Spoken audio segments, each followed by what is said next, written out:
안녕하세요. 생활과 윤리 1번부터 하나하나 뜯어보도록 하겠습니다. 쉬운 문항은 쉽지만 그래도 우리 생윤하는 우리들이 그 공유하고 있는 느낌이 있을 거예요. 저거 어떻게 해야 되지? 라고 하는 그 고민되는 지점들까지 이번 시간 최선을 다해서 함께 해결해 보도록 하죠. 1번부터 가보겠습니다. 윤리학의 분류로 나오는 항상 그 문항인데요. 제시문이 좀 간결해졌죠. 그런데 라고 나뉘어지는 이 두 파트 정해놓고 앞에부터 가볼게요. 나는 윤리학이 인간의 올바른 삶을 위해서 모든 행위자들에게 적용되는 도덕적 표준이나 규칙을 제시하고 정당화하는 학문이라고 생각한다. 라면 이 앞에 있는 것이 올바른에 대한 가치 판단을 할 것이고 그것에 대한 기준을 제시해 주면서 정당화할 수 있는 학문으로서 윤리학이 갖고 있는 규범적인 성격을 잘 이야기해 주고 있다. 반면에 그런데 어떤 사람은 윤리학이 사회 도덕적인 현상을 객관적으로 기술하는 학문이라고 주장을 한다. 그래서 뒤에 있는 한 문장은 기술 윤리학이라는 걸 알 수 있었고 규범 윤리학이 기술 윤리학에게 기업이라는 멘트를 한다면 선택지 5가지의 구성에서 강조한다, 간과한다 라는 구성이 되어 있는데요.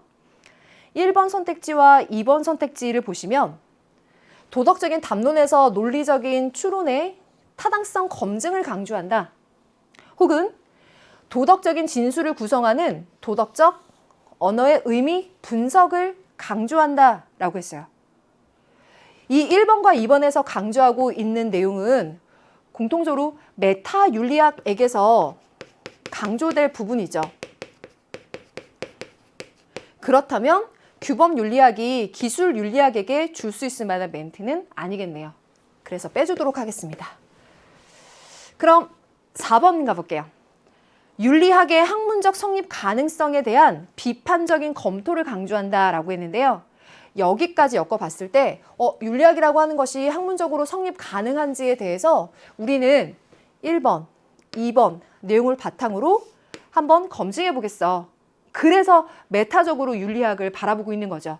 3번 역시도 이것을 강조하는 입장이라면 메타 윤리학적인 관점인데 이 관점은 기억에 들어갈 만한 적절한 내용이 되지 않겠습니다. 그래서 1, 2, 4번을 이러한 맥락에서 빼줄 수가 있었고요. 5번 선지를 보겠습니다. 도덕적 문제의 발생에 대한 인과적 설명의 중요성을 간과한다. 어떤 사회에서 도덕적인 문제나 도덕적인 현상이 일어났을 때 그것들이 어떤 원인에 의해서 결과로서의 그런 현상이 나타났는지를 정확하게 관찰하고 객관적으로 설명해 주는 것은 기술 윤리학이 강조하는 부분 아닙니까? 그래서 5번 선택지는요. 이러한 중요성을 간과한다가 아니라 강조하는 입장이다라고 평가하는 것이 오히려 적절하겠죠. 그래서 5번을 이러한 이유에서 제외시켜 줄 수 있었습니다. 그러면 정답은 3번인데요. 올바른 행위 지침. 그래서 위에서 얘기한 대로 올바른 삶을 위한 거니까 그 올바른 삶과 행위라고 하는 것이 무엇인지에 대한 표준이나 규칙, 즉 지침을 제공해주고 규범적인 탐구를 하는 것이 중요하다라고 나는 생각하는데 어떠한 사람들은 그 점을 간과한다라고 하는 구도가 적절하죠. 그래서 정답 3번입니다. 1번 문제를 이렇게 클리어하고 2번으로 가보겠습니다.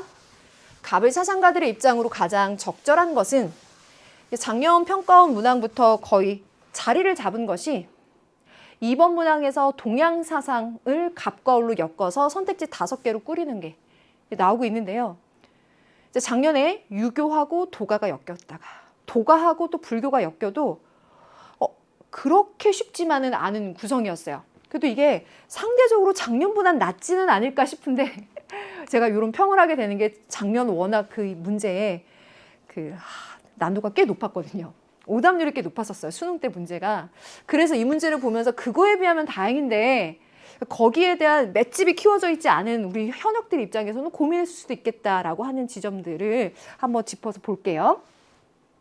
일단 수험생 입장에서 갑과 을을 보자면 사상가를 딱 특정 짓진 않더라도 아마 유교도가라고 하는 점은 큰 지점에서 잡아갈 거라고 봐요. 그럼 저는 그러면 이제 가요 라고 하는 게 아니라 잘 잡았는데 사상가라고 했으니까 어떤 점에서 특정 지을 수 있을지에 단서를 잡는 걸 보여드릴게요. 인의 예지 사덕이죠.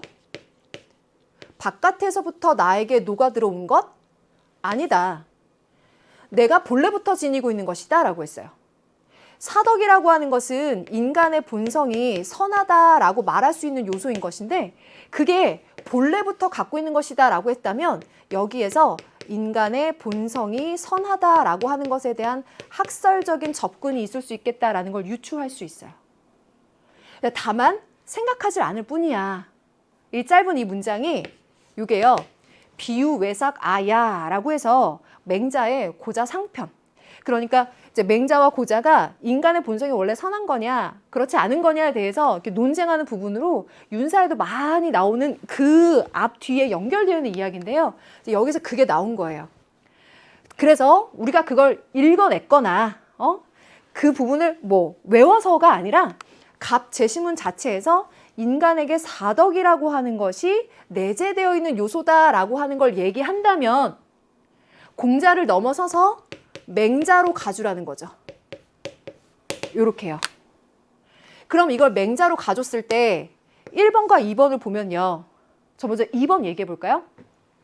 맹자가 항산, 항심 공부 우리 많이 했잖아요. 무항산자면 무항심이라 라는 얘기를 하면서 그것이 백성들의 경우에는 항산이 없으면 항심을 지킬 수 없으니 통치자는 백성들의 항산을 유지할 수 있도록 고려해야 된다라는 말을 했었죠.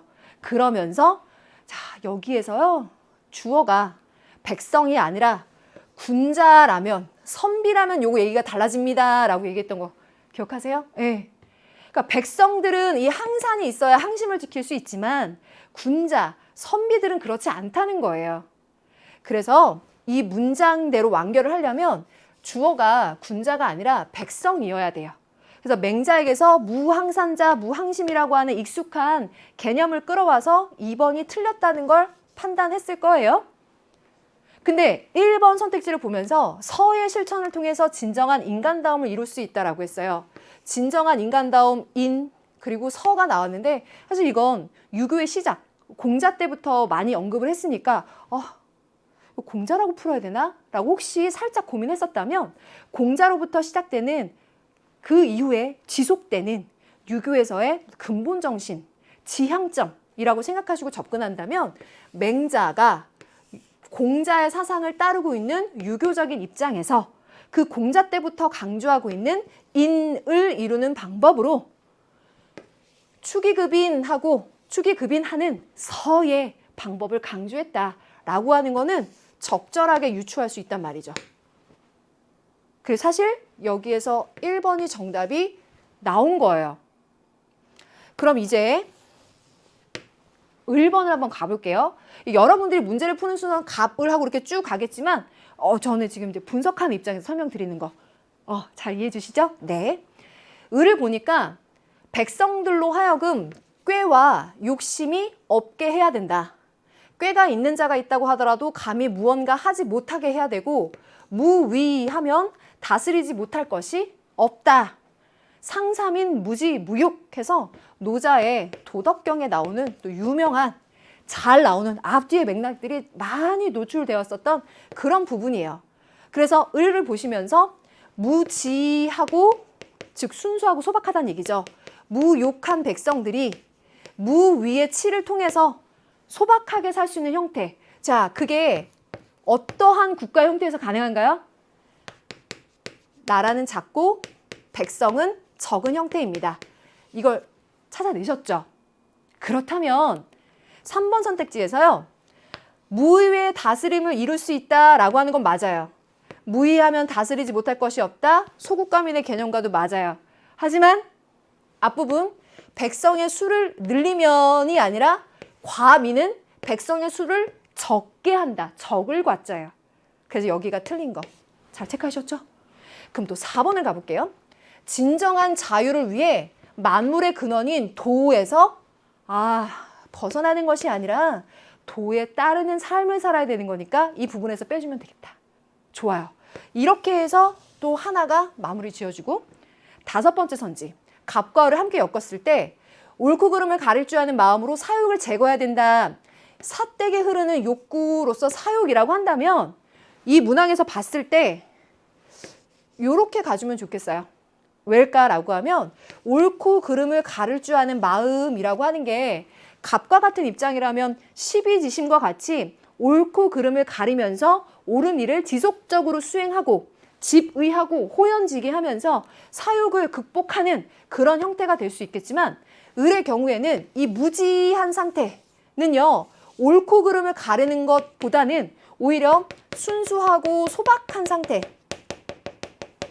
옳고 그름을 가르는 유의 지혜를 좀 초월한 상태, 분별지를 초월한 상태거든요. 그죠? 그래서 을에게는 잘 어울리지 않으므로 갑과 을로 엮었을 때에도 적절하지 않겠다. 그렇다면 내가 1번으로 체크했던 것이 맞았다라고 정리할 수 있는 그런 구도였어요.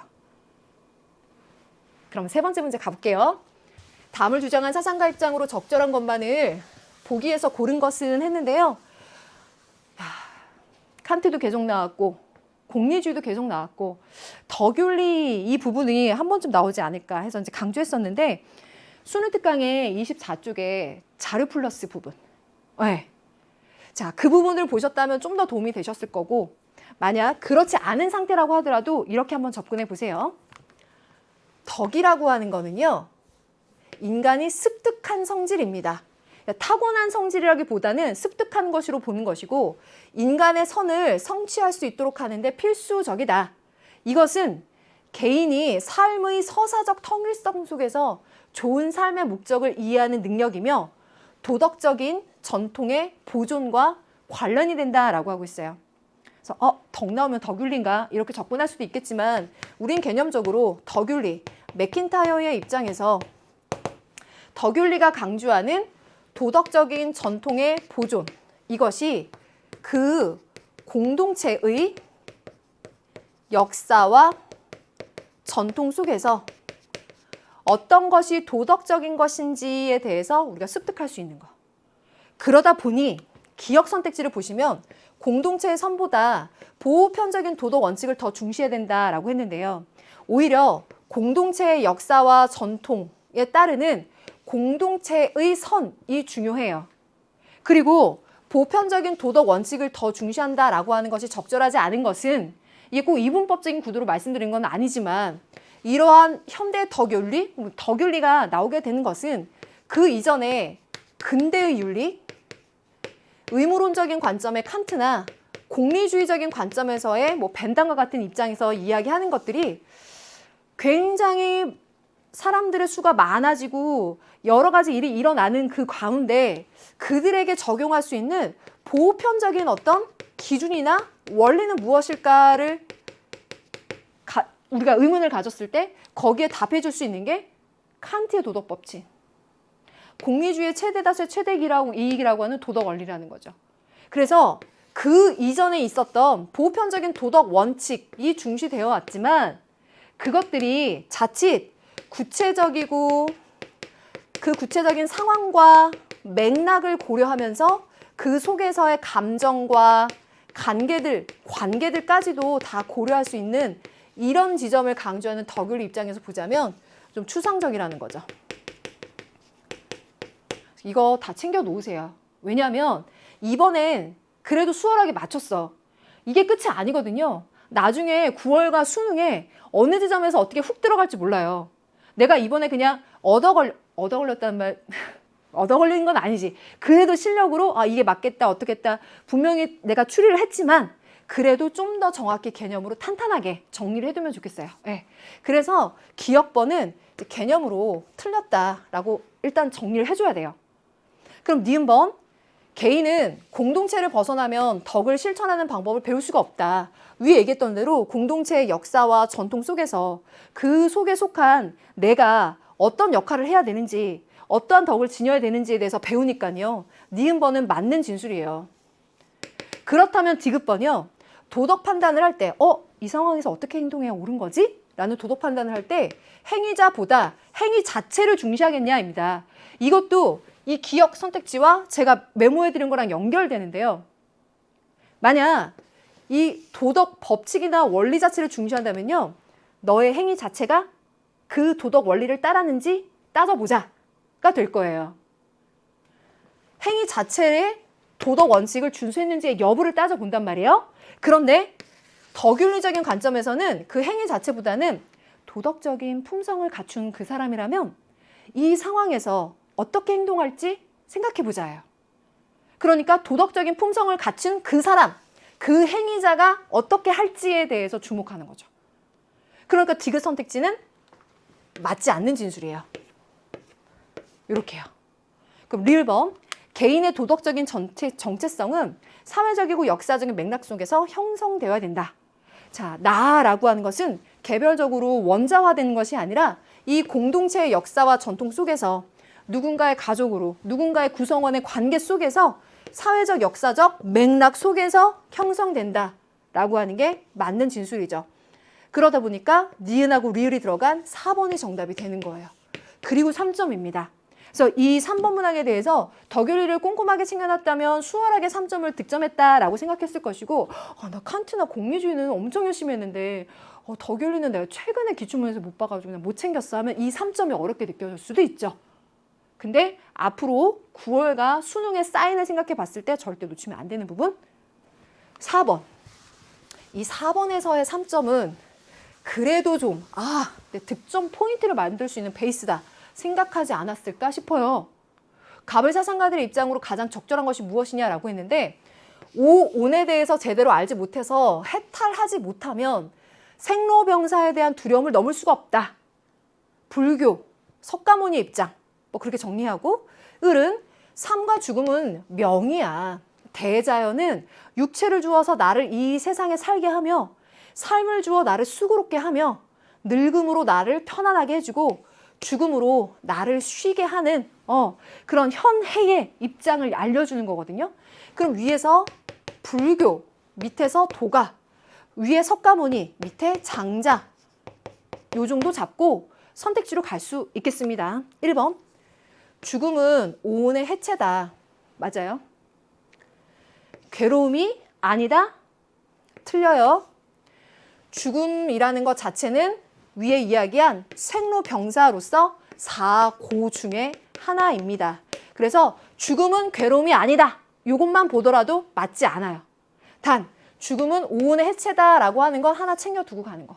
오케이. 두 번째, 죽음은 원인과 조건에 의한 관계의 법칙에서 벗어난 것이다. 틀려요. 불교적인 관점에서 이 세상의 모든 현상과 존재들은 원인과 조건, 인연생기의 법칙에 의해서, 인연법에 의해서 생겨나고 변화합니다. 죽음이라고 하는 것도 역시나 그런 관계의 법칙에서 벗어나 있지 않다라고 볼 수 있어요. 그런 점에서 2번도 빼줄 수 있고. 자, 그럼 이제 을로 갑니다. 죽음으로 인해 흩어진 기는 더 이상 순환하지 않는다. 기는 계속 응집과 흩어짐을 반복하게 되겠죠. 순환하지 않는다라는 거 맞지 않고 4번 죽음은 천명에 따른 결과이므로 태어나서는 안 된다. 틀리겠네요. 태어나거나 초연해야 한다라고 하는 게 오히려 을의 입장에 가깝겠죠. 그래서 맞지 않다 정리됐고요. 그럼 5번입니다. 죽음의 두려움은 참된 진리의 자각으로 극복될 수 있다라고 했어요.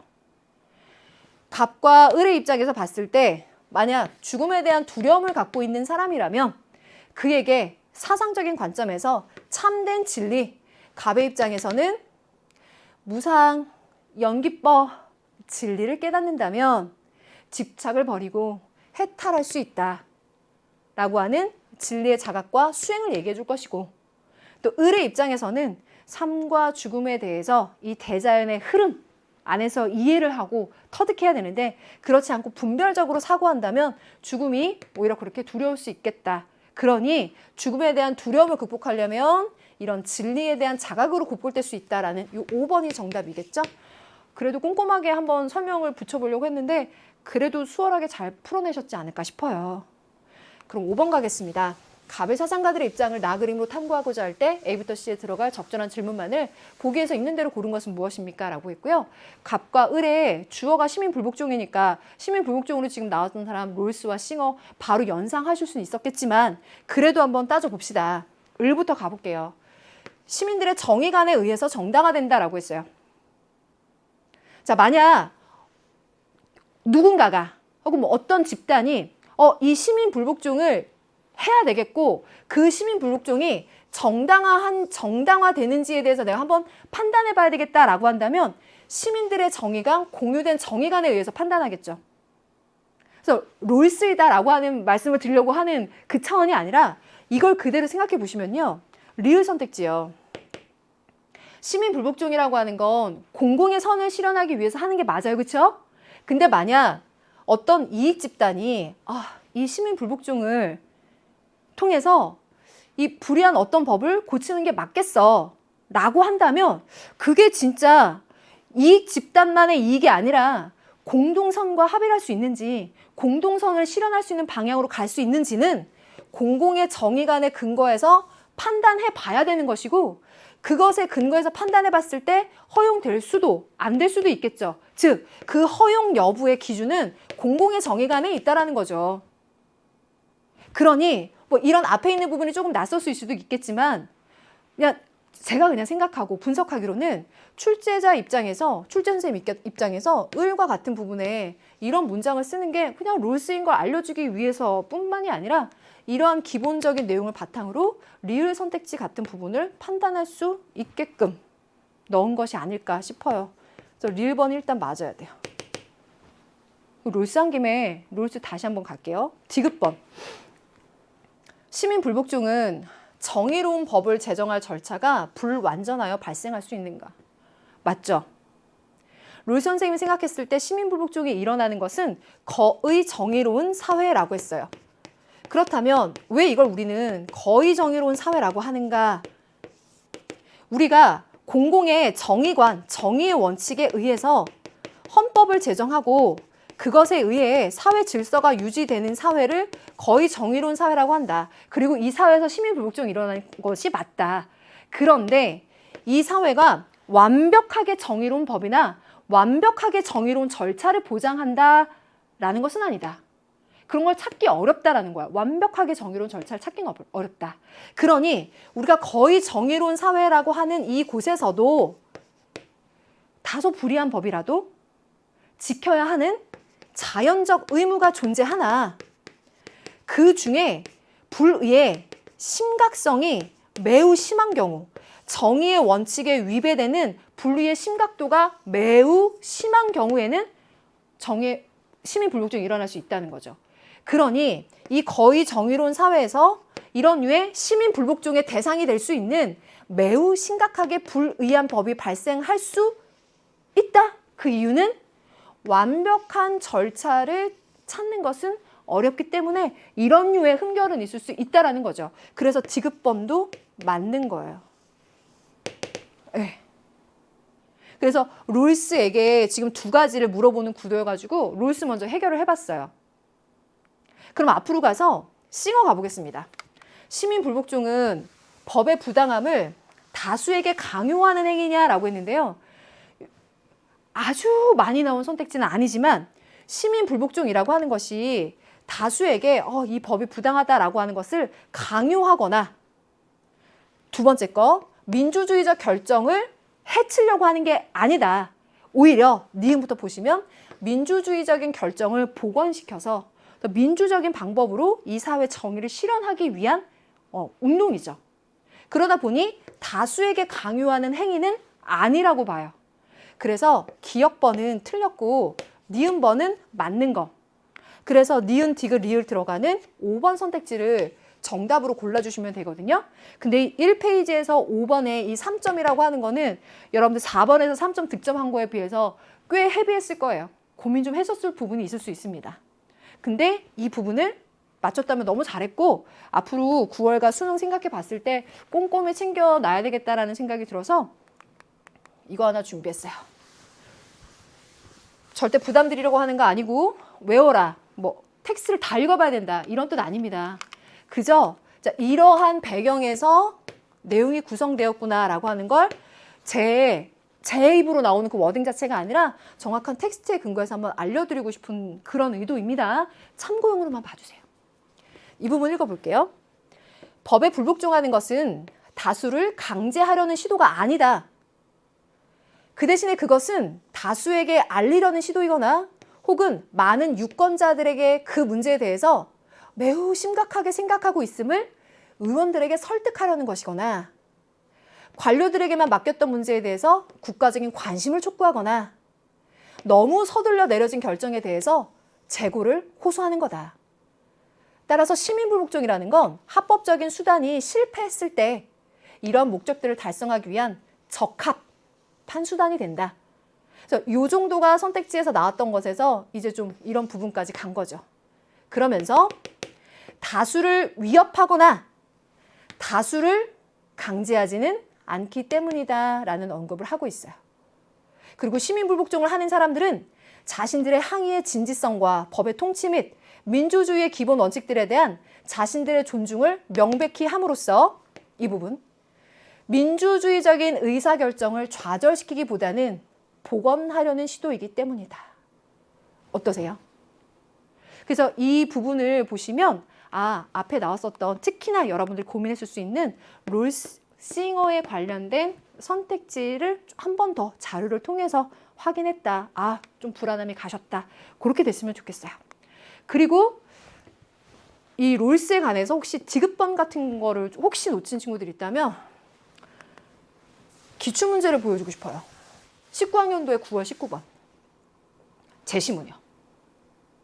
정의의 원칙을 완전히 보장해줄 완전한 헌법을 제정하기는 어렵고 그 절차도 찾기 어렵다.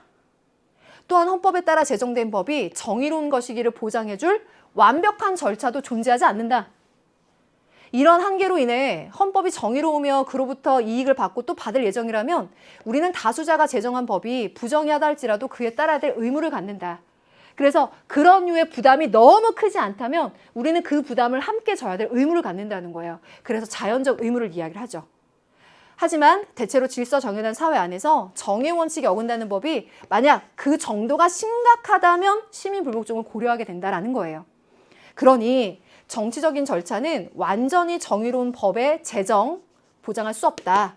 그 완벽한 절차 찾기 어렵다라고 하는 것들을 우리 물론 개념에서도 했지만 기출문제의 제시문조차도 챙겨보자라고 강조했었잖아요. 그러면 지금 이 디귿 선택지가 한 번 더 확인이 되시면서 불안함이 조금 더 가셨으면 좋겠어요. 그럼 이걸 보여드린 이유는 앞으로 이렇게 해서 우리 강의를 좀 더 해나갈 것이다. 또 혼자 우리가 그 복습하는 과정에서도 이렇게 챙겨보는 것들, 이런 류로 보완하는 방법을 잊지 말자라는 걸 말씀드리고 싶어서. 자, 그럼 이제 6번 갈게요. 담을 주장한 사상가 입장으로 적절한 것만을 보기 위해서 있는 대로 고른 것은. 이 문제는 보면서 두 가지 생각을 한 것 같네요. 일단 풀고 말씀드릴게요. 자연 상태, 전쟁 상태다. 왜? 인간이라는 존재는 자신의 이익을 추구하고자 하는 이기적인 존재인데 서로가 서로에게 늑대인 거야. 그래서 자연권을 우리가 잘 보장을 받아야 되지만 서로에게 위협적이고 그것을 보존하기 힘든 상태가 되는, 그래서 만인 대 만인에 의한 투쟁 상태와 같은 전쟁 상태가 된다. 홉스라는 것은 아마 이런 멘트에서 금방 찾아내셨을 겁니다.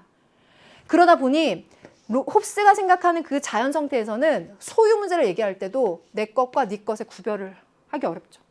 이게 합법인지 불법인지 옳은 것인지 그른 것인지의 류의 어떠한 류의 구별과 판단을 할 수 있는 기준이 없는 상태가 되겠죠. 그걸 판단하기 어려운 상태가 되겠죠. 그래서 그 어려운 상태, 혼란스러운 자연 상태로부터 빠져나올 수 있는 가능성은 죽음의 공포라는 정념과 평화 추구의 이성에 있다. 그러니 우리가 이 상태에 있게 되면 우리가 안전하게 나의 권리들을 보호하기 힘들 테니까 우리 합리적인 이성의 능력을 발휘해 봤을 때 어떻게 하면 좀 더 우리가 우리들 기본권을 잘 보장할 수 있을까? 그렇다면 오히려 그걸 각자 포기하고 커먼웰스에게 양도함으로써, 리바이어던에게 양도함으로써 그가 우리를 안전하고 평화롭게 지켜줄 수 있도록 하자. 라고 하는 합리적인 계약을 맺는 거죠. 그러니 지금 얘기한 대로 주권자, 홉스에게 주권자는 누굽니까? 커먼웰스죠. 이 커먼웰스의 절대 권력을 인정하고 있고 그 이유는 그 안에서 국민들이 자유와 안전과 생명을 지킬 수 있을 거라고 보고 계약을 맺었기 때문에 양립하는 거예요. 그럼 디귿번, 주권자는 평화와 공동방위를 위해서, 자, 기역번의 이 주권자, 디귿번에 말하는 이 주권자, 커먼웰스. 자, 이 커먼웰스는 평화와 공동방위를 위해서 국민의 힘과 수단을 임의로 사용해서라도 이 안전을 지켜줘야 된다는 거예요.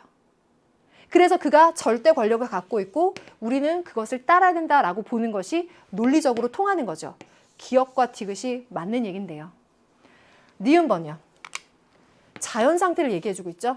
생명과 자유를 빼앗길 수 있는 상태니까 전쟁 상태, 죽음의 공포겠죠. 그래서 불의할까요? 아니라는 거예요. 이게 불의라고 판단하려면 무엇이 정의롭고 그렇지 않은지에 대해서 판단을 해야 되는데 지금 자연 상태는 그런 것들을 구별할 수가 없는 상태인 거예요. 그래서 우리가 좀 훈련이 됐죠? 자연 상태에 대해서 불의라고 하는 표현이 왜 오답으로 많이 처리가 되었었는지 공부했었잖아요. 그래서 니은번이 틀린 거거든요. 그래서 만약 니은번 매력적인 오답지이지만 난 좀 훈련이 됐다라고 한다면 빼낼 수 있을 것이고 기역과 디귿이 논리적으로 이어지는 이야기이기 때문에 4번이 정답이에요. 이렇게 정답은 찾았어요. 찾은 거에다가 조금 더 나가면 작년까지 한두 해 정도의 사회계약 문제가 확 깊어지면서 이게 어디까지 갈 거냐, 어느 정도까지 대비해야 되느냐, 가장 불안한 요소 중에 하나였고, 그러니까 걱정되는 요소 중에 하나였어. 근데 이 문제로 봐서는 항상 보여줬었던 그 부분을 가고 있다는 점에서는 갑자기 우리를 흔들 정도로 어렵게 가진 않으려나? 라는 생각이 들기는 하지만 그래도 좀 완벽하게 대비를 해둬야 된다라고 하는 거는 버릴 수가 없죠. 그리고 또 하나는 선택지가 기역, 니은, 디귿에 구성이 되어 있다라고 하는 굉장히 획기적인 구성. 그래서 재밌게 풀어봤습니다. 7번 갈게요. 다음을 주장한 사상가가 강조하는 공직자의 자세로 옳지 않은 것은 무엇입니까? 사회윤리 단원에서 직업과 윤리 단원으로 들어와 맨 마지막에 청렴의 윤리를 이야기하는 그 단원에는 이 사상가, 즉 정약용 선생의 목민심서에서 문항이 하나씩 꼭 나온다 말씀드렸죠? 그 문항을 틀리면 안 된다, 꼭 맞춰줘야 된다라고 말씀드려서 어김없이 나왔어요. 제시문에 목민관까지 나왔으니까 뭐 더 할 말 없습니다. 첫 번째 제시문에서 이야기하고 있는 목민관의 자질이 무엇인가 보면 사사로운 씀씀이를 절약하는 것은 보통 사람도 할 수 있지만 나라 곳간을 절약할 수 있는 사람은 드물다. 나라 곳간을 절약하라는 거예요. 공공의 것을 마치 내 것처럼 소중하게 여기고 절약하자. 또 자신의 생일에 관청 사람들이 청찬을 바치더라도 받아서는 안 돼. 받지 않고 오히려 내어놓는 바가 있더라도 공공연히 말하지 말고 자랑하는 기색을 나타내지도 마. 라고 하는 것을 보면 1번 선택지, 근검절약하는 것은 기본적인 항목인데 그렇더라도 인색하지 않도록 노력하는 것, 목민관으로서의 자질. 두 번째, 절약의 대상을 사적인 영역으로 국한해서는 안 된다. 그렇죠. 공공의 것도 내 것처럼 소중히 하라라고 했으니까. 세 번째, 절용. 첫 번째에서 이야기하고 있는 씀씀이를 절약하는 것, 절용이죠. 애민정신을 구현해야 된다. 그러니까 공공의 것을, 나라 국간을 절약하는 그것을 통해서 백성을 사랑하는 정신을 구현할 수 있다는 말씀. 그럼 5번 갈게요. 작은 선물이라도 정당한 것이 아니면 받지 말아라 라고 해서 위에 얘기했던 것처럼 생일에 관청 사람들이 성찬을 바치라도 받지 마. 내어놓는 바가 있어도 공공연히 말하지 말고 자랑하는 기색을 나타내지 마. 그런 이유로 신경을 쓰고 있는 거야. 내가 어떻게 행동해야 되는지에 대해서 잘 마음을 써야 된다는 얘기야. 근데 4번, 국민의 모범이 되기 위해서 자신의 청렴을 과시해야 된다. 적절하지 않죠? 그래서 4번. 오케이. 8번 갑니다. 현대사상가 가불의 입장으로 적절한 것만을 보기에서 고른 것은 발문에 현대사상가라고 들어와서 현대사상가. 그러면 이 두 사람에게서 도덕적인 관점으로 시작을 하고 있는데, 갑은 자연적인 자산, 타고난 거? 자연적인 자산이 자의적이건 아니건 상관이 없어. 나는 지금 그게 중요한 문제가 아니야. 개인이 그것에 대해서, 자연적 자산에 대해서 소유 권리를 지니며 그 후로부터 창출되는 결과물에 대해서도 그러하다. 그러니 이 자연적인 자산이 자의적이냐 아니냐라고 따져 묻는 것이 중요한 문제가 아니고, 그 자연적인 자산에 대한 내 소유권을 갖고 있다면 그 이후로 내가 그것을 어떻게, 내가 최초에 취득하거나 이전하는 과정에 역사성의 원리에서 내 행위와 상황이 그것에 대한 소유권을 창출해 줄 거라는 거예요. 그 소유권을 설명해 준다는 거죠. 그러니 어떠한 소유권에 대해서 설명할 때 비정형적인 원리로서 이야기를 해야 된다는 거. 그러니 갑번이 노직인 건 너무나 잘 아실 테고, 노직의 입장에서 이 제시문의 중요한 점은 비정형적인 원리로서의 역사성의 원리를 말한다는 거예요. 그럼 1번, 도덕적 관점에서 볼 때 자연적 자산, 자의적이지. 근데 개인은 자신의 더 큰 천부적인 능력을 사회에 있어서 더 유리한 출발점으로 이용할 자격은 없어. 그러니 그 천부적인 혹은 자연적인 자산, 자의적인 요소에 의한 영향을 줄여줄 수 있는 장치가 필요해. 차등의 원칙이죠. 이 차등의 원칙을 통해서 그 영향을 줄여줌으로써 사회 구성원들 상호 이익, 호혜성이 달성될 수 있도록 하는 것이 옳겠다. 그래서 그 사회의 제도와 정책이 이런 정의의 원칙에 의해서 규제될 때 옳겠다라고 보는 롤스의 입장이에요. 이 구도도 우리가 많이 대비를 해왔는데, 선택지에서 뭔가 하나, 두 개 정도가 그게 갈등되는 게 문제죠. 자, 기업번 가볼게요. 지능지수에 따른 분배 원리는 역사적이고 정형적이다라고 말하고 있는데요. 노직의 입장에서 역사적인 원리를 따르는 것이 옳겠죠. 역사적인 원리를 따르려면 과거의 행위와 상황에 의해서 그 소유권을 설명해주고 창출해주는 거예요. 따라서 무엇에 따른 분배라고 하는 정형적인 기준을 따로 정하지 말아야 돼. 정형적으로 가면 안 된다는 거예요. 그러니까 뭐 지능지수에 따른 무엇에 따른에 대해서 무엇인가를 정해놨다면 정형적 원리예요. 그렇죠? 그런데 그렇게 정형적 원리로 갔다는 건 역사적 원리와 매치가 안 되는 거죠. 역사적 원리는 어떻게 분배되는지 혹은 그 소유권에 대해서 어떻게 설명하는지에 대해서 정형적으로 정해놓지 않고 그 과거의 행위와 상황을 통해서 따져보는 것이기 때문에 역사적이고 정형적이다라고 하는 것 자체가 맞지 않는 진술이 되니까 기억번을 빼줄 수 있다는 거. 그럼 니은번.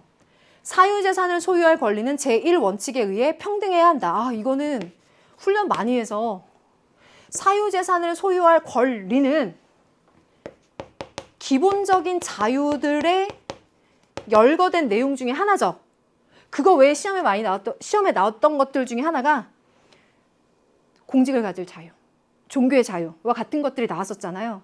또 인신의 온전성. 그러니까 이 기본적인 자유라고 하는 것은 정의원칙 제1원칙에 의해서 평등한 자유의 원칙으로 보장돼야 된다라는 거예요. 니은번은 맞는 얘기죠. 디귿번. 천부적 능력이 분배 몫의 결정에 미치는 영향력을 경감시킬 필요가 없냐? 아니죠. 그 필요가 있다는 거죠. 위에 말한 대로 자의적인 영향에 대해서 줄여줄 수 있는 정책이 필요하다는 거예요. 그래서 필요는 없다가 아니라 필요가 있다. 그게 차등의 원칙이다. 그랬을 때 호혜성을 실현할 수 있다라고 보겠죠. 그러면 디귿번도 빠지는 거예요. 그럼 리을번. 자연적 사회적 우연성의 이용에 따른 경제적 불평등은 허용될 수 있냐? 허용될 수 있냐라고 물어봤을 때 이 허용이 가능할 수 있는 조건을 한번 생각해 볼까요? 노직의 입장에서는 그렇게 내가 그것을 정당하게 소유하고 취득하고 이전했다면, 그 정당성이 확보된다면 허용될 수 있을 것이다. 또 롤스의 입장에서는 물론 위에 말한 대로 유리한 출발점으로 이용할 자격이 없어. 그러니 우리는 그것을 차등의 원칙에 의해서 호혜성을 실현해 줄 수 있다면, 그러한 원칙에 의해서 이 사회가 규제되면서 상호 이익을 실현할 수 있다면 그때에는 허용될 수 있겠지라고 하는 허용의 조건을 한번 생각해 본다면 허용될 수 있다라고 하는 그 문장 안에서는 동그라미가 될 수 있어요. 니은과 리을이 들어가는 4번 선택지. 8번 정답 4번.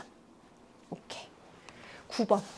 가불병 사상가들의 입장에서 서로에게 제기할 수 있는 비판을 나아 그림으로 표현하는 것이 교정적 정의고 역시나 3원형 비판으로 나왔고요. 문장이 좀 짧아지긴 했어. 근데 은근히 고민한 부분들이 있을 거예요. 맞죠? 그거 한번 정리해 볼게요. 갑에서는 자연 상태로부터 법적 상태로의 이행은 형법을 요청해. 살인과 달리 사형은 고통받는 인격 안에 있는 인간성을 추악하게 만드는 것으로부터 벗어나 있어야 해. 그래서 이 갑에게서 우리가 이 뒷부분 보는 것처럼 살인자에게 사형을 구형하는 것, 사형을 시행하는 것은 고통받는 인격 안에 있는 인간성을 추악하게 만드는 것으로부터 벗어나는 것이어서 오히려 그를 존엄하게 대우하는 것이야 라고 보는 칸트인 걸 잘 안단 말이죠. 그런데 이런 부분이요. 자연 상태로부터 법적 상태로 이행, 자연 상태로부터 시민적 상태로 이행을 해야 되고 거기에서 보편적으로 합의된 국민 의지에 의해서 법에 근거해서 우리가 이렇게 판단을 해줘야 된다라고 하는 이런 문장까지도 생각해 보면서 갑을 칸트로 정리하고 다음에 이런 부분들까지 조금 더 대비해두면 좋겠죠. 그럼 1번. 살인자는 사회법을 위반했으므로 그 행위로 인해 조국에 대한 반역자가 되어버렸고 더 이상 국가의 구성원이 아니야. 그리고 국가로부터 분리되어야 된다라고 했어요. 그러면 시민의 적으로서 죽는다 내지는 국가로부터 분리될 수 있는 방법으로 뭐가 있겠냐? 추방형이 있지 않겠냐? 이 얘기를 우리가 공부했었죠. 그래서 추방형이거나 사형이거나 이 얘기를 했었단 말이에요. 루소. 병번. 인간은 자신을 죽일 권리가 없으므로 그 권리를 양도하는 건 불가능하다. 사형은 권리 문제가 아니고 한 사람의 시민에 대한 국가의 전쟁이다. 베카리아요. 자, 그럼 칸트, 루소, 베카리아.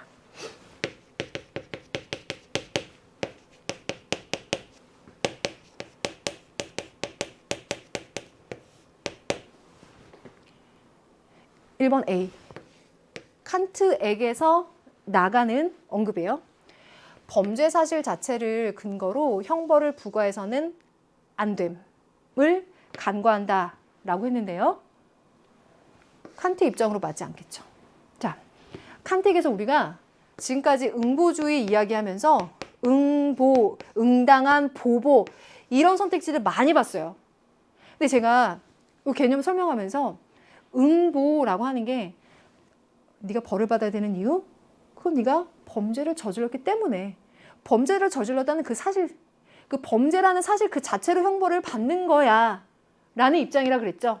만약 그걸 통해서 네가 형벌을 받게 되면 뭐 범죄가 예방되니까, 범죄자가 교화되니까, 사람들의 모방 범죄를 줄일 수 있으니까 이런 이유로 그 추후의 어떤 결과나 효과를 이야기하는 것이 아니라 그 잘못을 저질렀기 때문에 그 이유만으로 받아야 된다라고 하는 관점이 이렇게 정리되어 있는 거예요. 그러니 발화자 칸트의 입장에서 부과해서는 안 됨을 간과한다라고 하는 것이 옳지 않은 구도가 되겠죠. 그럼 2번 B. B는 루소가 칸트에게 살인자에 대한 사형은 그의 인격성을 존중하는 것임을 간과하냐. 보시면 여기도 얘기하고 있어요. 고통받는 인격 안에 있는 인간성을 추억하게 만드는 것으로부터 벗어나야 된다라고 했고 제가 여기 설명을 보태드리면서 오히려 인격적으로 존중하는 것이다라고 칸트는 보고 있으므로 간과한다라고 평가할 수 없겠죠? 그러니까 이거 빼주시겠습니다. 3번 C와 E입니다. 살인자에게 사형 이외의 형벌이 부과될 수 있음을 간과하느냐라고 했을 때 칸트 입장에서는 살인자에게 사형 이외에 다른 정당한 방법이 없다라고 이 동등성의 원리로 이야기를 하죠. 동해보복주의로도 이야기를 합니다. 그러면 루소의 경우에는 어떨까라고 했을 때 살인자에게 형벌을 내릴 때 제시문에 제가 별표 쳐놓은 것처럼 국가의 구성원이 아니기 때문에 국가로부터 분리하는 방법으로 추방하거나 아니면 아예 사형으로서 영원히 분리하는 거라고 그랬죠. 그러니 루소의 입장에서 봤을 때는 사형 이외의 형벌이 부과될 수 있음을 간과하지는 않겠어요. 왜? 추방형이라고 하는 점을 이야기하기 때문에. 그래서 이게 지난 4월 학평에 우리가 훈련을 했었고 이제 6월에도 또 한 번.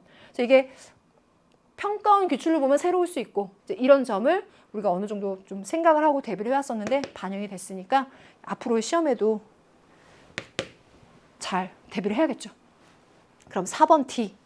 루소가 베카리아에게 사회 전체를 대표하는 입법자에게만 형벌권이 있음을 간과한다라고 했는데 베카리아, 공리주의 또 사회계약론적 입장에서의 베카리아는 사회 전체를 대표하는 입법자에게만 형벌권이 있음을 주장하는 입장이에요. 그래서 간과한다라고 하는 이 구도가 맞지 않는다라고 빼줄 수 있어요. 그럼 5번 F.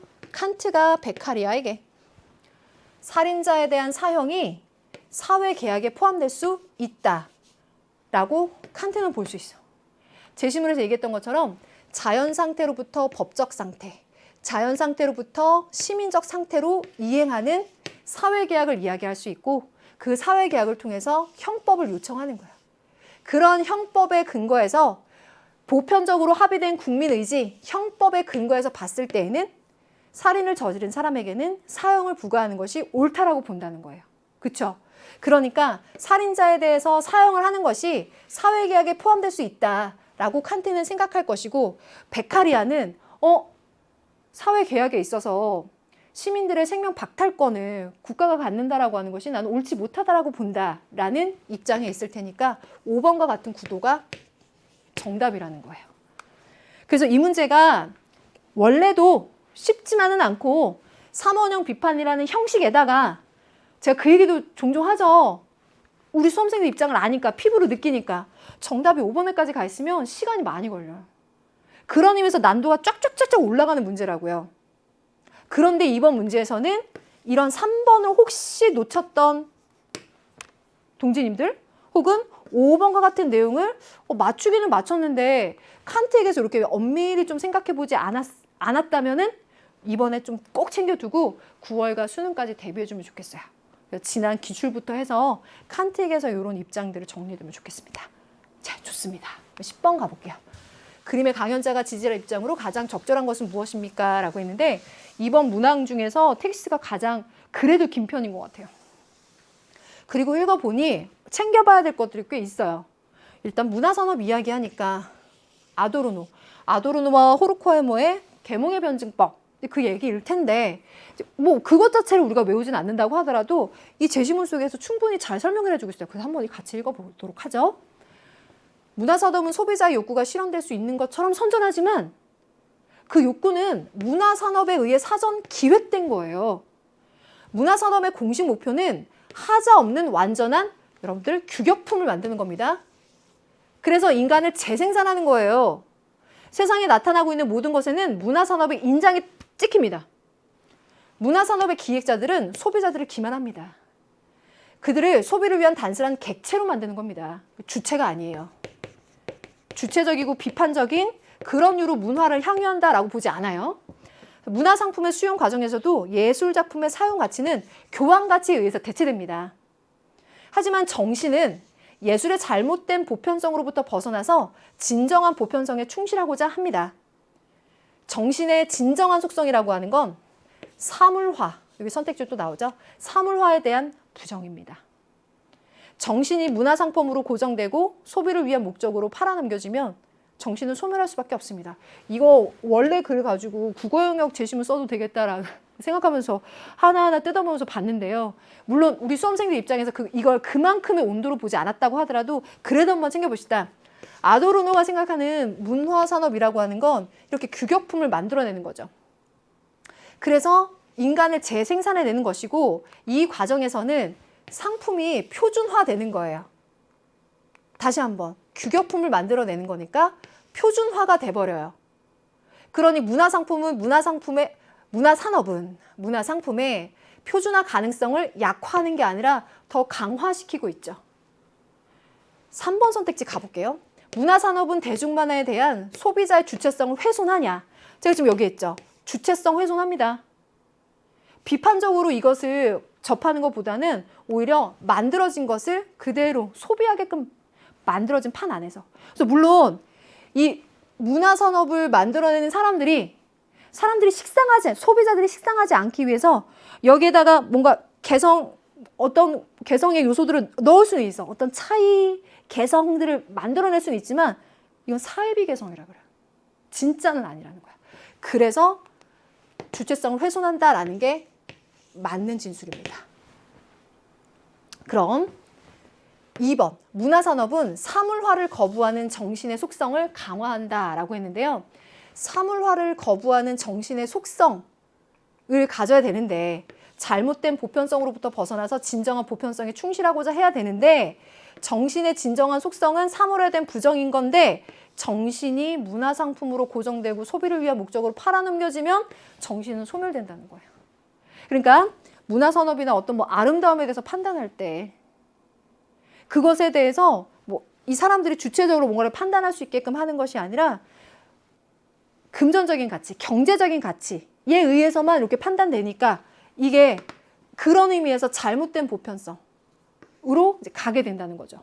그러니 이것을 통해서 사물화를 거부하는 정신의 속성, 사물화는 얘기도 나왔었죠. 단순한 객체로 만들어버리고 사물화된 부정인 건데 정신이 문화상품으로 이렇게 돼버리면 문제가 된다라고 보고 있어서 맞지 않는 진술. 4번, 문화산업이 대중적으로 확산되면 예술의 고유한 보편성을 고양하겠는가? 고유한 보편성을 고양하지 못하는 거죠. 지금 똑같이 얘기하고 있죠. 5번, 예술작품이 지닌 경제적 효용 가치를 약화시키는 게 아니라 오히려 이걸 더 강화시키다 보니까 이런 쪽으로 그냥 획일화되어 버리는 거지. 규격품이 만들어지는 것이고 표준화가 되어버린다라고 보는 거죠. 그래서 맞는 진술은 3번입니다. 잘하셨어요. 그럼 11번 갑니다. 신문 칼럼. 강조하는 내용이에요. 정보윤리에서 칼럼 문항이 계속 지금 나오고 있었다라는 언급도 해드린 적이 있는데 이번에도 역시나 그랬어요. 그러면 이 칼럼에서 강조하고 있는 내용을 얘기해보자라고 하면 정보에 대해서 정보는 소유할 수 없고 재산과 달리 네트워크를 통해 접속되는데 우리는 이 접속의 시대에서 정보가 곧 돈이 된다라고 하는 걸 경험하고 있어요. 누구든지 정보를 창조적으로 생산할 자유를 지니지만 현실에서는 정보 부자와 정보 빈자 간의 격차가 상존해. 물론 정보의 창조적 생산에는 지적 능력이 필요하고 또 능력의 평준화는 불가능하지만 이보다 더 중요한 요소는 정보 활용 능력이다. 정보 활용할 수 있으려면 접근권이 누구에게라도 똑같이 보장돼야 되고 정보 불평등을 해소하려면 정보기술의 발달만으로는 부족하고 정보 접속의 사회적 인프라 구축이 선행돼야 된다. 중요한 건 이거죠. 정보에 대한 접근권. 그래서 접근할 수 있고 접속할 수 있는 인프라 구축이 선행돼야 된다라고 했는데 1번에서처럼 정보의 빈부 격차가 사라지는 것이 아니라 그것이 오히려 또 더 커지거나 지금 그 문제가 지금 발생하고 있다라고 얘기를 하고 있는 거죠. 상존할 수밖에 없다라고 정보 부자와 빈자 간의 격차 얘기해주고 있어요. 맞지 않고. 2번째, 정보에 대한 평등한 접근권이 보장되어야 정보 평등이 가능해진다라고 얘기하고 있는데요. 지금 이 부분이 제시문 요 마지막 부분에서 강조하는 내용으로 정답이죠. 3번째, 네트워크 시대에는 물질적 재화가 더 이상 자산이 되지 못한다라고 하고 있는데요.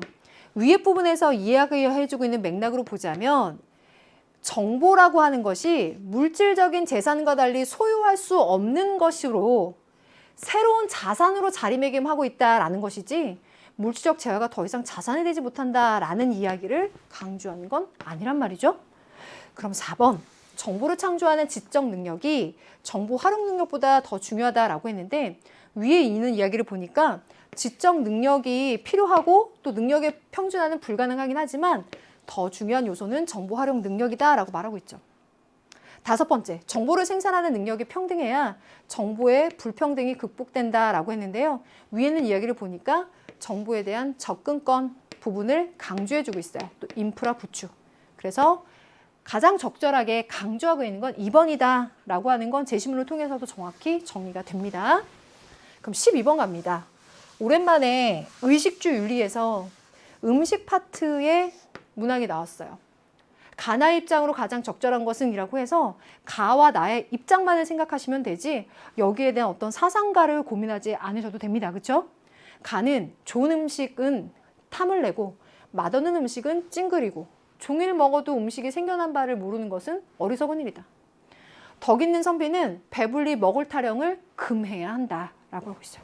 우리 보통 많이 이러지 않나? 그래서 선비는 이러해야 된다라고 얘기하는 게 규합총성, 식시오감, 먹을 것을 앞에 두고 생각해야 되는 5가지들.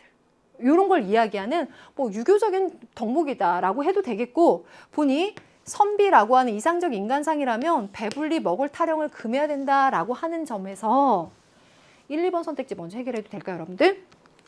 음식의 탐닉을 위해 음식이 생겨난 과정을 알아야 된다. 여기서 판단해야 되는 포인트는요. 음식이 생겨난 과정을 알아야 된다, 말아야 된다. 이게 지금 여기서 어떤 부분을 판단할까 자체보다는 음식의 탐닉을 위해 틀렸죠. 배불리 먹을 타령을 하지 말아라 라고 했는데 음식을 탐닉하는 거는 굉장히 가에 대한 진술로 안 어울리죠. 2번째, 몸의 건강과 마음의 다스림을 위해서 이게 뭐 수행이라면 반드시 음식을 먹는 것도 수행과 함께 가는 것으로 필요할 수 있겠으나 금식이 필수적이다라고 하는 것이 가에 대한 정리의 내용으로 적절하지 않겠죠. 그래서 1, 2번은 다 제외를 했어요. 그럼 나번 음식에 들어간 공을 생각하고 자기의 덕행이 공양을 받을 만한 것인지 생각해라. 탐욕을 버리고 식사를 약으로 알아서 몸의 여임을 방지하라. 깨달음을 이루기 위해서 음식을 받아라. 하면 불교적인 입장에서 이 공양을 어떻게 생각할 것인지가 나왔잖아요. 그러면 이 부분에 3, 4번 선택지로 넘어가 볼게요.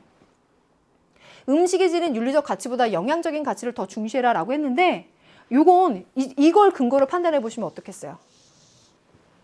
깨달음을 이루기 위해 음식을 받는다라고 했어요. 그러면 깨달음이나 윤리적인 가치를 중요하게 생각하고 있어요. 그러니까 윤리적 가치보다 영양적 가치를 중시해야 한다라고 하는 건 적절하지 않겠어요. 4번, 음식을 먹는 태도가 아니라 음식에 들어간 노력이 중요하다라고 했는데 음식에 들어간 노력을 배제하려고 해서가 아니라 이 음식을 보면서 즉 공양을 받을 때 그 공도 생각하고 내 덕행이 이걸 받을 만한 것인지 아닌지 탐욕 버리는 약으로 아는 태도가 중요하다고 보고 있는 거 아닙니까? 그래서 적절한 진술이 아니다. 정답은 이 두 입장 모두 수양을 통해서 조절돼야 되는 그러니까 음식을 먹는 행위 자체도 나의 하나의 인격 수양의 과정으로서 그래서 조절될 수 있는 걸로 유교, 불교, 뭐 공자가 들어가도 아리스토텔레스가 들어가도 이 조절되거나 절제돼야 된다라고 하는 문항은 많이 나왔었죠. 오랜만에 풀어본 음식에 관련된 윤리 문항이었어요. 잘 푸셨을 거고요. 이렇게 한 번씩 나올 수 있으니까 간과하지 말고 체크해두면 좋겠죠. 13번 갈게요. 다음을 주장한 사상가 입장에서 문제 상황 속 A에게 제시할 조언이라고 했는데 제시문이 우리가 항상 보던 그 사람의 키워드가 확 나오진 않아요. 하지만 그 맥락으로 정확히 알 수 있죠. 자, 쭉 읽지 않고 포인트를 짚어 말씀드릴게요. 인류가 존속돼야 된다라고 하는 것은 당위적이라는 거예요. 그러니까 미래 세대가 존속돼야 돼. 인간, 미래 세대가 존속돼야 돼. 그 당위적인 요청을 우리가 수행하려면 책임윤리,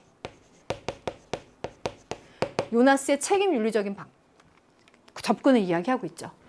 그래서 부정적 방식으로 강력해진 기술 문명 시대에 있는데 윤리적인 공백으로 여러 가지 문제점들이 발생했어. 모두 1차의 책임이야.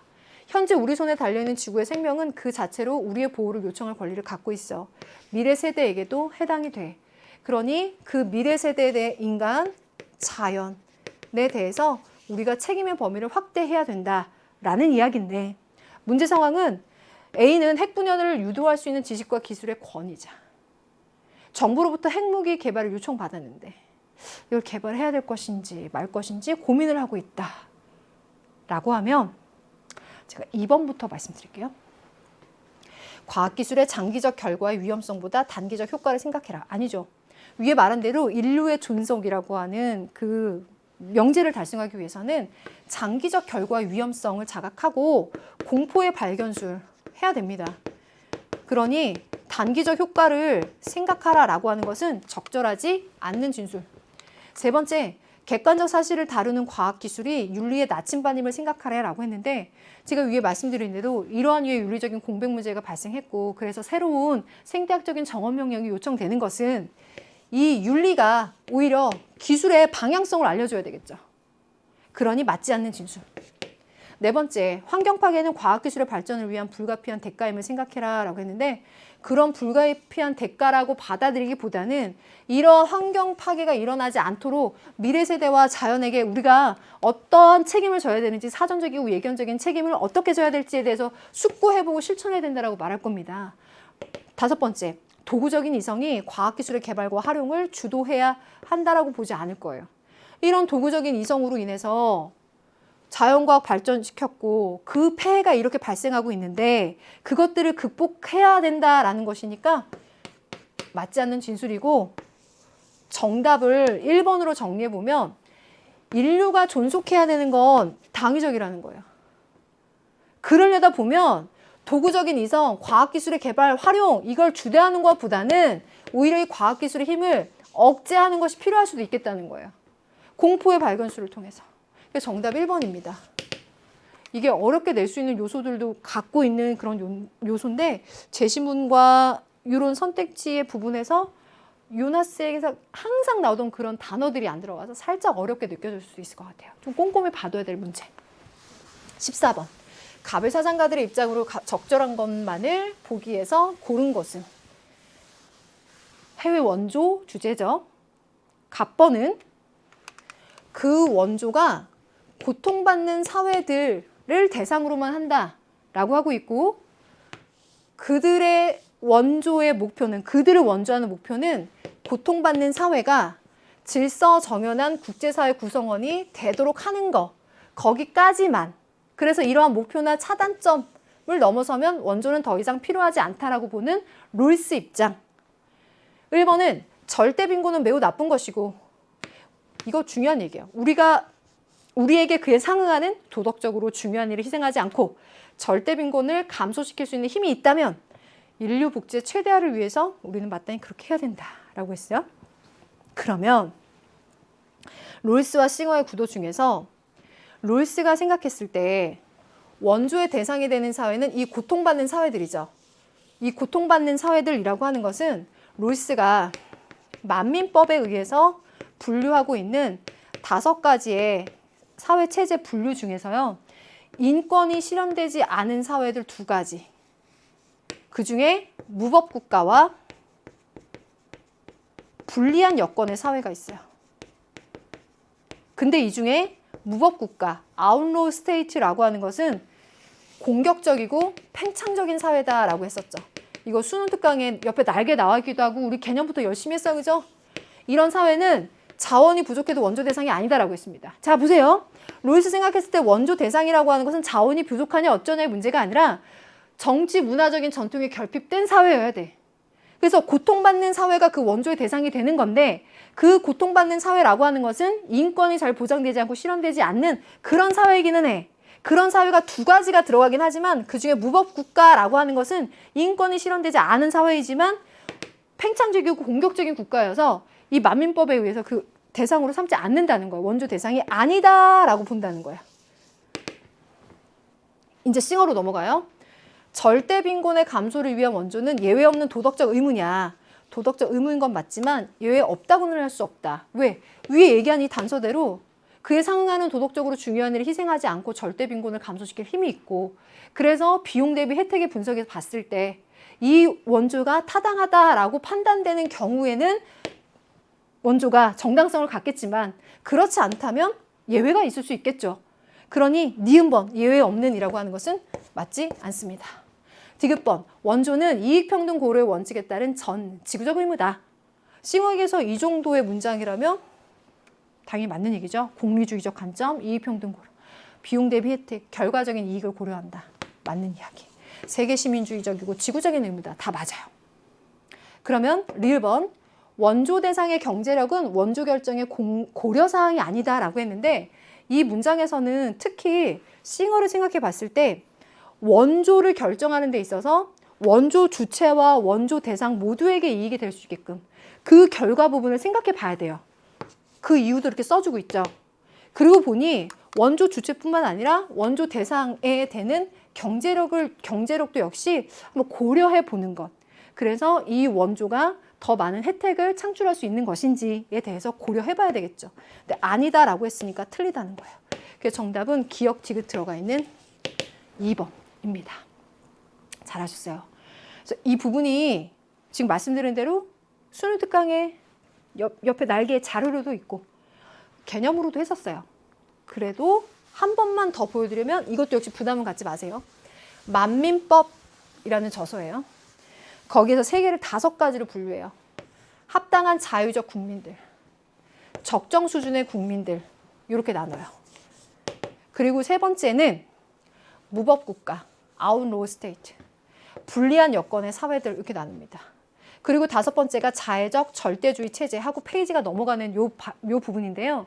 여기서 얘기하는 것은 이 질서 정연한 사회가 원조의 대상으로 삼는 고통받는 사회를 판단한다라고 했을 때, 이 고통받는 사회는 인권이 실현되지 않는 사회들, 특히 요 인권이 실현되지 않는 게 요 2군데인데 무법국가는 제외하는 것이 팽창적이고 공격적이어서 그렇다는 거예요. 그래서 이걸 우리가 처음부터 했었으니까 혹시 나 이거 빠뜨렸다, 지금부터 챙겨놓으시면 돼요. 이것도 참고해 보시고요. 15번 가겠습니다. 자연관리, 가불병 사상가를 벤달 그림으로 표현합니다.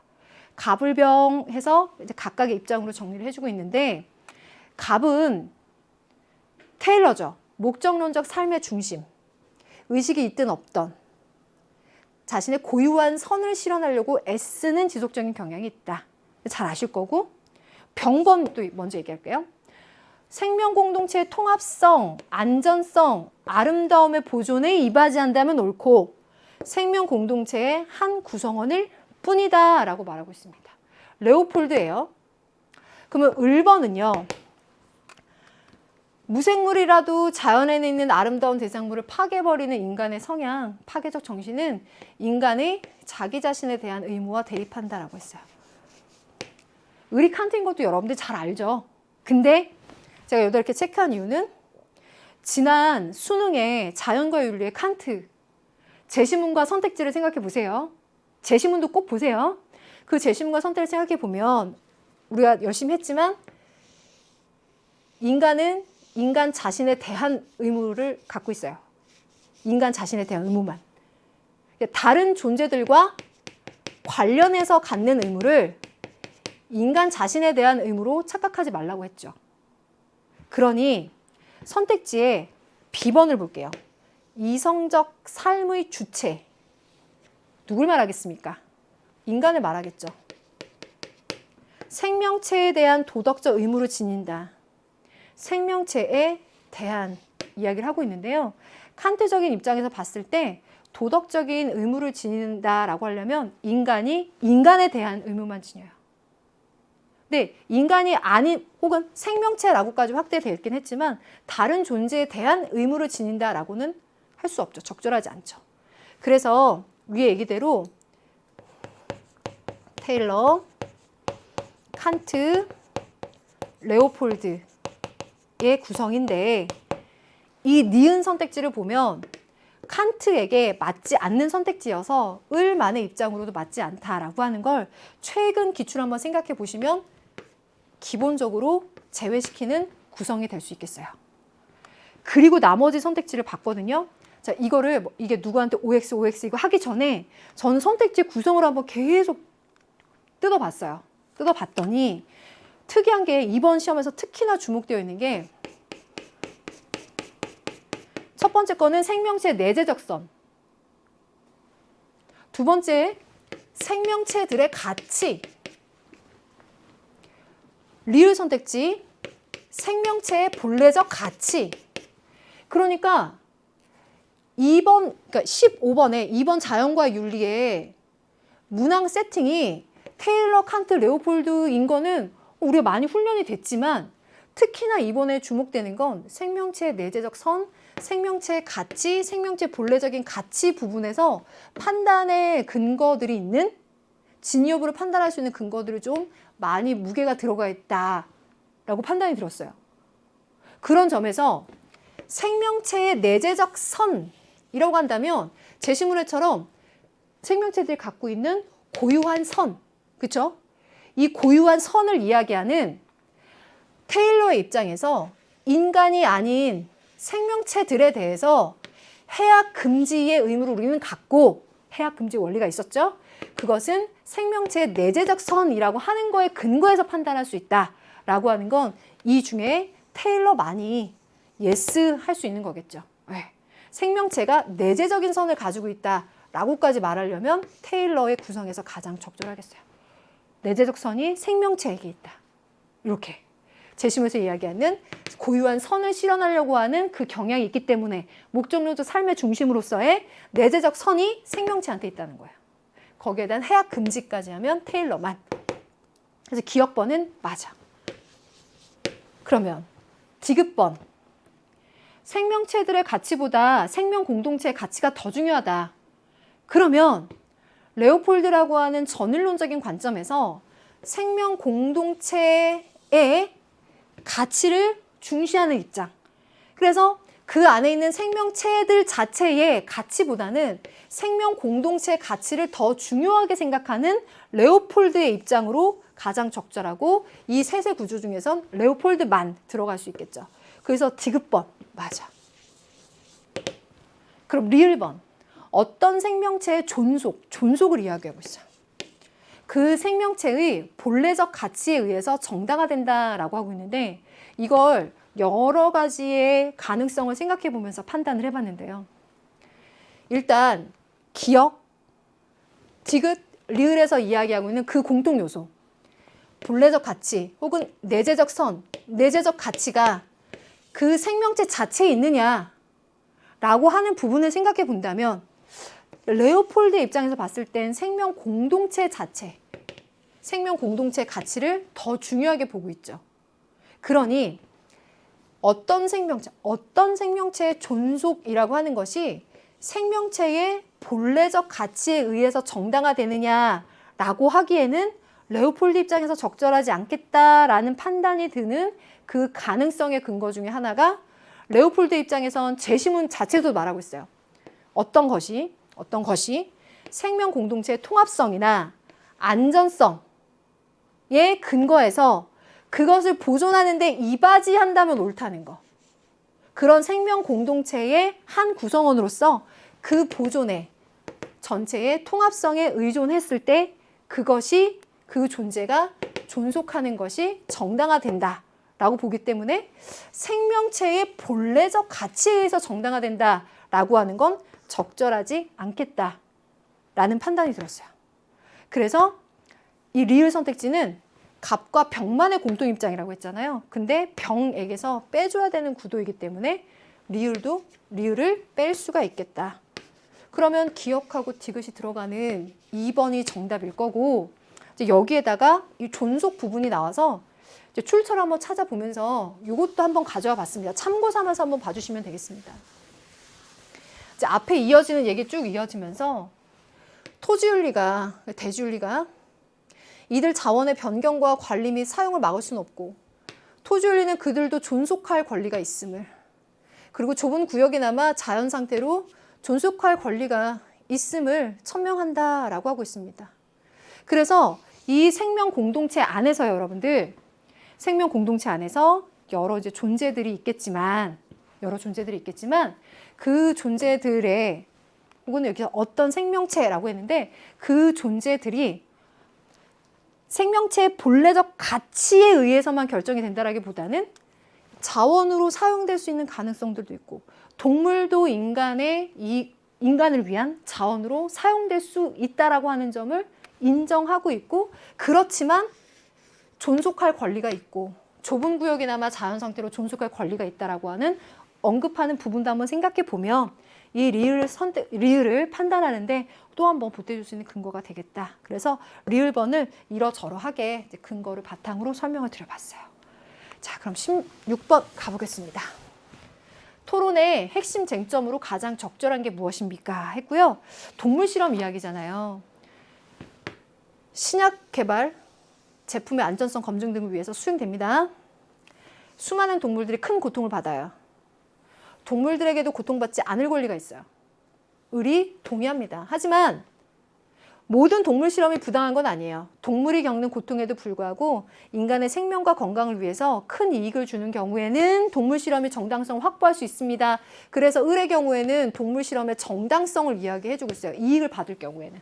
그랬더니 갑번이 동물 실험이 인간에게 큰 이익을 줄 수 있다라고 하는 사실은 인정하더라도 그 이익이 동물 실험을 정당화할 수 있느냐라고 하는 도덕적인 차원으로 갔을 때는 인정 못하겠다라는 거죠. 동물도 인간과 동등한 권리를 가지기 때문에 동물의 권리를 침해하는 것이므로 금지해야 된다. 근데 을이 아니다. 동물의 권리와 이익보다 인간의 권리와 이익을 중시해야 된다. 다만 인간에게 큰 이익을 주지 못하면서 동물에게 큰 고통을 준다면 동물 실험이 금지다. 라고 보고 있는 이 핵심 토론에서 핵심 쟁점은 여러분들 잘 찾으셨겠지만 5번에서처럼 동물 실험을 정당하기 위한 근거로 인간의 이익이라고 하는 것이 근거가 될 수 있냐? 그러면 갑은 아니다. 을은 그렇다.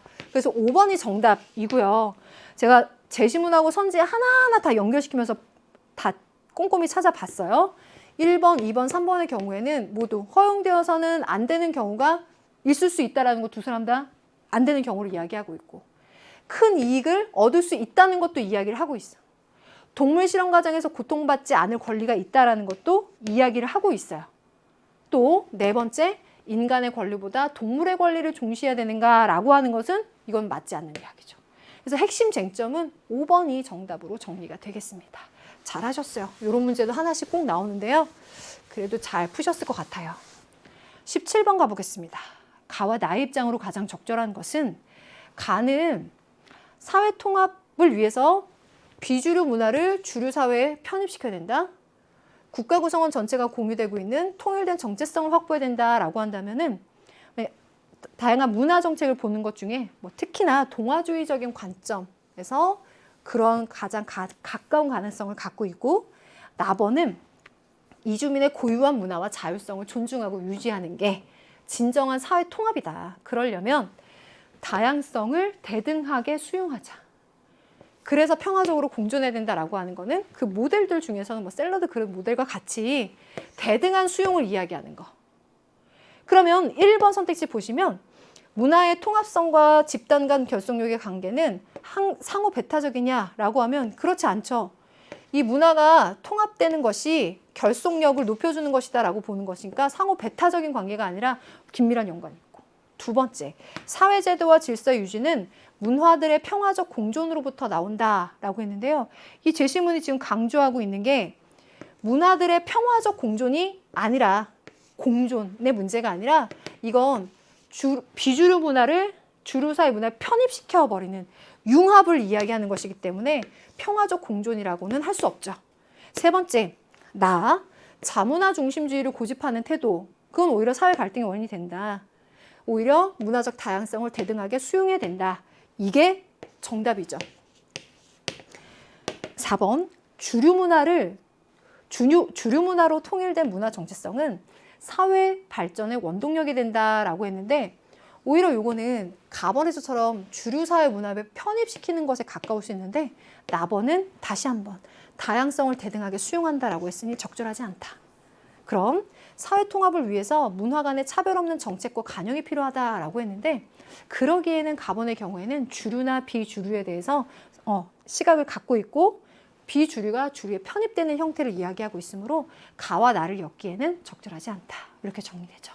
그래서 이러한 류의 문항도 하나 정도씩 출제가 되었던 거 잘 푸셨을 거고 18번 가볼게요. 하버마스죠.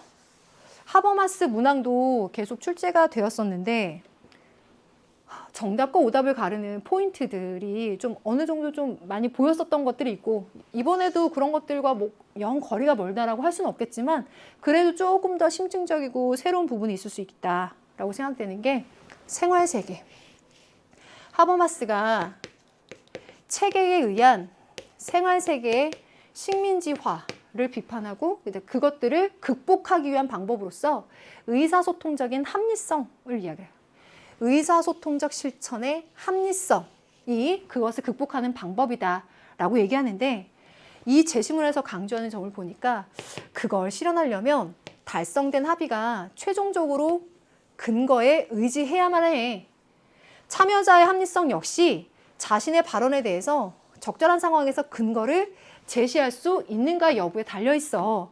그러니 하버마스 입장에서 보자면 우리가 이 담론에 참여했을 때에는 제가 이거 설명드리면서 선택지 하나씩 제어시켜 드릴게요. 5번 담론에 참여할 때에는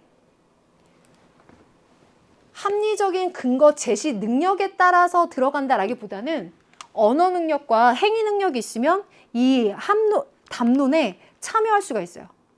그러니 담론에서 발언 기회가 합리적인 근거를 제시했느냐 아니냐에 따라서 주어져야 된다라고 한다기보다는 언어 능력, 행위 능력이 있는 주체들이 자유로운 발언권을 가질 수 있어야 된다라고 하는 게 맞아요.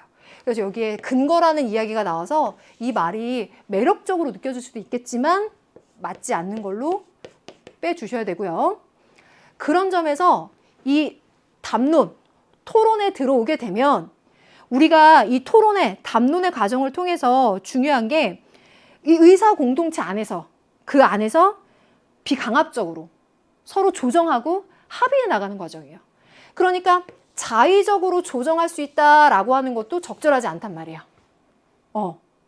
또 세 번째, 이 담론에 참여할 때 이 당사자들, 언어 능력이 있고 이 행위 능력이 있는 당사자들이 자유롭게 자신들의 생각이나 감정이나 욕구를 표출한다라고 하는 것은 더 이상 자신만의 주장, 자신만의 견해에만 머물러 있는 것이 아니라 담론으로 들어와서 그것을 표현하고 서로 나눔으로써 상호 주관적인 의사소통이 될 수 있어야 된다라고 보거든요. 상호 주관성을 획득한다라고 얘기해요. 그러고 보니 주관적인 견해를 극복한 후에 대화에 참여해야 된다라기보다는 각자가 갖고 있었던 그 생각이 이 담론 속에서 상호 주관성을 획득하면서 서로 이렇게 자유롭게 소통될 수 있어야 된다라고 보는 입장. 그래서 맞지 않다. 이렇게 빼줄 수 있습니다.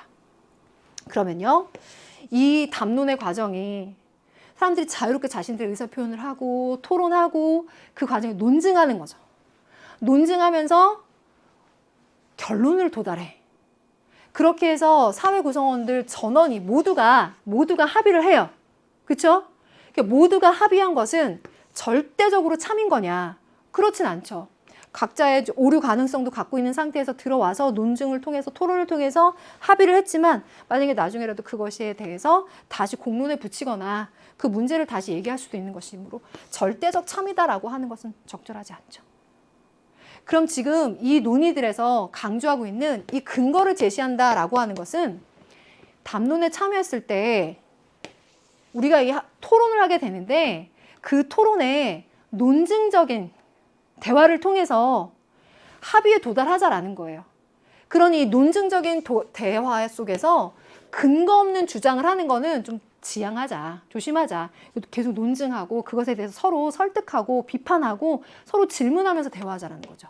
그러니까 근거를 제시할 수 있어야 된다라고 하는 것이 요 1번 선택지랑 가장 잘 어울리게 정리가 되죠. 그래서 논증적인 대화를 이야기하는 것으로서 정리해주면 좋겠어요. 그러면 19번 가겠습니다. 갑을 사상가들의 입장으로 적절한 것만 보기에서 골라라. 갑번은 이기적 본성을 지닌 인간처럼 국가도 권력의 극대화를 추구한다. 그래서 인간을 보는 관점이 국가에 연결되고 그것이 국제정치에도 연결돼서 세력균형은 주권국가로 구성된 국제사회의 중요한 안정요소다. 그러면 현실주의적인 관점, 모견소의 관점이라는 거 알 수 있잖아요. 그러면 저 갑을 바로 기역, 니은으로 판단해 볼게요. 지금 여기서 얘기된 대로 파괴된 세력 균형을 복원하는 방법은 전쟁뿐이냐? 그렇지 않죠.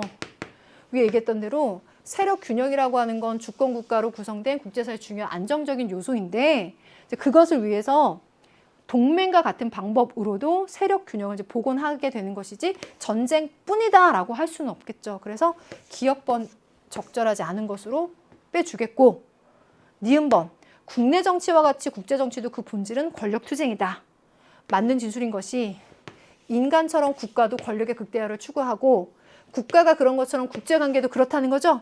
그러면 니은 선택지가 그대로 맞는 진술이 되겠습니다. 그럼 을 가볼게요. 국제정치에서 국가들은 서로를 하나의 인격체로 대해야 된다. 칸트죠. 무력과 기말을 근절해서 평화를 예비해야 된다.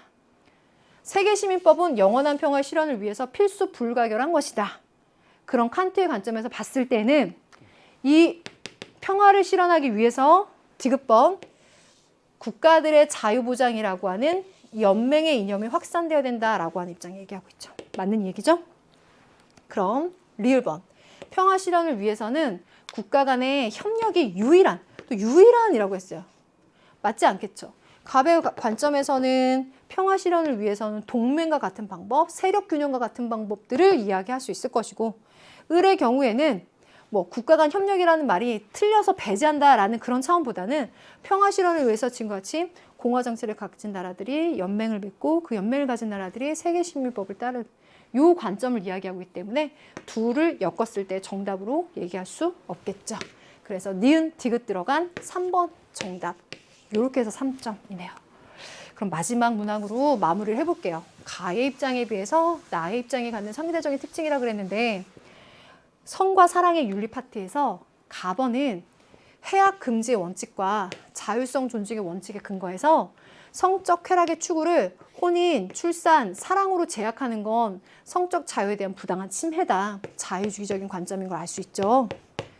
나번은 출산과 양육의 책임을 발생시킬 수 있기 때문에 사랑하는 남녀의 결혼을 통해서만 이루어져야 되고 결혼은 성의 사회적 책임을 위한 제도적 장치다.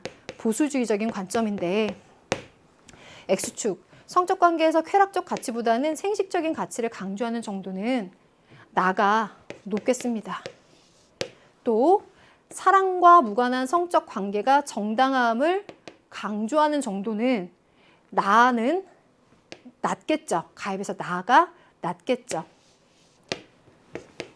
지, 혼전 성적 관계의 도덕적 허용을 강조하는 정도는 어떻겠습니까? 라고 하면 나가 또 낮겠죠. 낮은 부분 고르면 그러면 좌표평면에서는 미음번을 골라주면 되니까 정답은 이렇게 5번 정리해 봤습니다. 자, 이렇게 전문항 한번 분석을 해봤는데요. 이제 최선을 다해서 이 시간을 함께 했지만 여러분들이 제가 말씀드렸던 의도들 잘 이해하시고 앞으로의 공부에 잘 반영하고 또 건강하게 잘 관리해서 다음 시험에는 더 좋은 결과를 만들 수 있도록 응원하고 있겠습니다. 여러분들 모두 감사하고요. 우리 앞으로의 여름 잘 지내보도록 우리는 해낼 수 있습니다. 수고하셨습니다, 여러분.